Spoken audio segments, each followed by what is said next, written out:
Fazer uma conexão com a Ruth Moraes, a nossa correspondente em Brasília. Ela já vai aparecer aqui na nossa tela dividida. Lá está a Ruth. A Ruth hoje no Congresso Nacional. Nossa, tá Olha chique. só, agora sim. Eu senti medo. Muito boa noite, Ruth, direto do Congresso Nacional, às 21h10. Ruth acompanhou o desfecho da CPMI do dia 8 de janeiro. Conta pra gente. Exatamente, Silvio. Boa noite para você, boa noite para toda a nossa bancada e toda a nossa audiência. A CPMI terminou ontem, foi chancelada com a aprovação do relatório da senadora Elisiane Gama, que faz parte da base governista.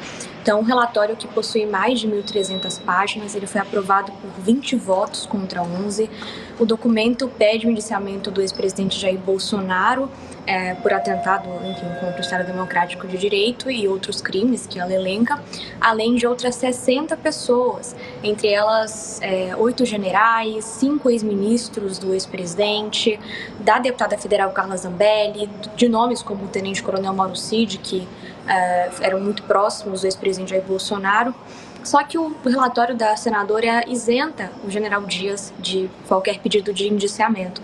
O general Dias, que foi comprovado, de que foi avisado dias antes das invasões aos prédios públicos em Brasília, de que os ataques poderiam acontecer e que depredações também poderiam acontecer. O relatório dela isentou o general Dias e foi alvo de críticas da oposição. Inclusive, nós noticiamos agora há pouco na coluna que o presidente da CPMI, o deputado federal Arthur Maia, ele indicou que não deve ir na entrega do relatório ao Supremo, porque após a aprovação do relatório ele é enviado ao Supremo Tribunal Federal, Procuradoria-Geral da República, a Polícia Federal, e o presidente Arthur Maia indicou que não deve ir a essa entrega porque ele não concordou com o fato de general Dias não ter tido seu pedido de indiciamento no documento.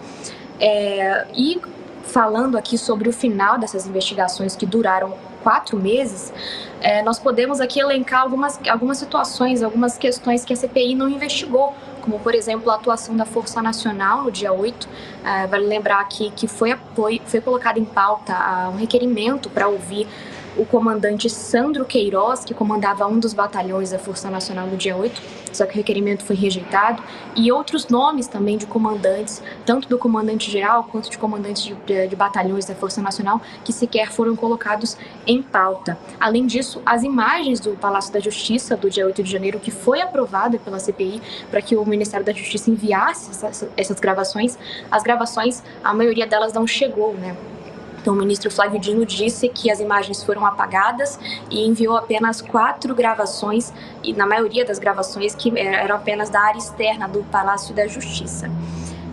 Para além disso, a oposição ela fez uma avaliação e classificou, apesar dos pesares, a CPMI como a CPI da verdade. Então, a avaliação deles até que foi uma avaliação positiva, porque, segundo eles, até quando a CPI escondeu, ela disse muita coisa, em relação à viagem do presidente Lula para Araraquara, em relação às imagens do Ministério da Justiça que não foram entregues, em sua maioria. Então, a CPI mostrou muita coisa até quando lhe foi proibida de mostrar. A CPI também, os parlamentares da oposição apresentaram um relatório paralelo, que é chamado de voto separado, que pediu o indiciamento de 6 pessoas, entre elas do presidente Lula, do general Dias e do ministro Flávio Dino. O documento não foi colocado em votação, mas ele deve ser enviado também para a Procuradoria-Geral da República. Muito bem, Ruth, muito obrigado. Bom trabalho aí para você, ao vivo, direto do Congresso Nacional, nossa conexão com Brasília. Boa noite para você, Ruth. Boa noite, Silvio.